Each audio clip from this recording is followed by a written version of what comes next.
Hello friends, welcome back to my channel. It's me. So today I'm going to tell you that what should be your best timetable to study during your online exams, online classes to get the best results. So the three main questions that arises during our online classes are what to study, what is the best time to study, when to study and where to study. So, in this video, I'm going to answer these three questions, the three main important questions, and also I'm going to tell you that what can be your best productive timetable during the online classes. Question number 1. What to study? Remember that 30 to 40% of the syllabus get you 70% of the mark. You should you should learn and revise the important topics from the previous year question papers by looking at your books and revise them by your internal assessments, midterms and other exams. You should mark the key points, keywords, and also you should follow the marking scheme. Another important thing is that whenever you start a new chapter, you should draw the mind map at the starting. You should write your notes on your own. You should not do the copy and paste till it's very urgent or necessary. Now the next question is when to study and at what time we should study which topic. So for that, of course, we need to create a timetable, a checklist or a timeline. So don't forget to revise anything.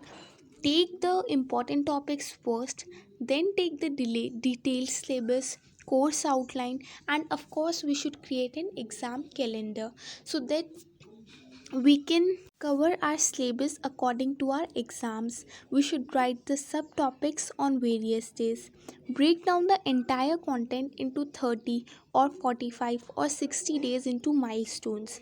We should use a planner or scheduler app. If you don't have anything, if you don't have any scheduler or app at hand, so you can make a timetable that may be productive. Now, where to study?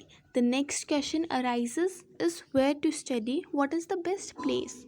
Have a designated study space which is well equipped with all that you require. Keep your study place fixed and cleared of clutter. Make sure that there is natural light and it is free from distractions. For some people, background music helps, for others, it's quite space work.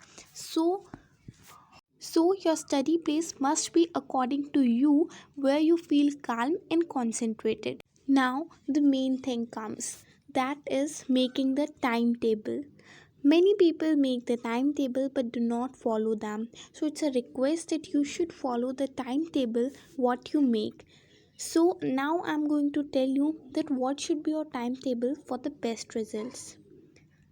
You should wake up at 5:30 a.m., have a fruit or dry fruits and drink water. From 6 to 6:50 a.m., you should revise a difficult topic which you find difficult, that may be science or maths. From 6:50 to 7 a.m., you should take a break, get hydrated, go walk in fresh air, and you can go out.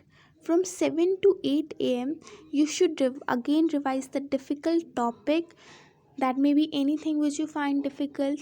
From 8 to 9:30 you should have some exercise, relax, shower, eat a healthy breakfast with a lot of proteins. From 9:30 to 11:30 you should solve a practice test of any other subject. From 11:30 to 12:30 you should take a break, have a healthy snack, fruits and sprouts.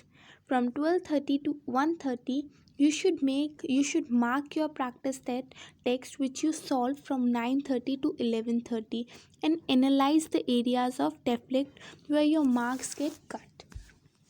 From 1:30 to 2:30 p.m. you should have your lunch, you should take a rest and take a nap of at least 20 minutes. Then from 2:30 to 3:20 p.m. you should revise the subject 3, revise using mind maps, flashcards, tables, diagrams or online tools. Again, I'm marking you that before starting any chapter you should draw the mind map of that chapter. From 3:20 to 3:30, you should get hydrated, take a break, and go in fresh air. From 3:30 to 4:30 p.m., again you should do the subject 3 according to your convenience. From 4:30 to 5:30, have some healthy snack, walk out, connect with friends, check social media.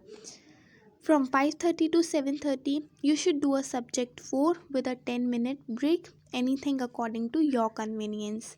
Then from 7:30 to 8:45, you should have some dinner, and from 8:45 to 9:15, you should do a subject which you find easy. From 9:15 to 9:30, again you should take a break, get hydrated, take some fresh air, wash your face, and again from 9:30 to 10 p.m. you should memorize all what you did until the morning.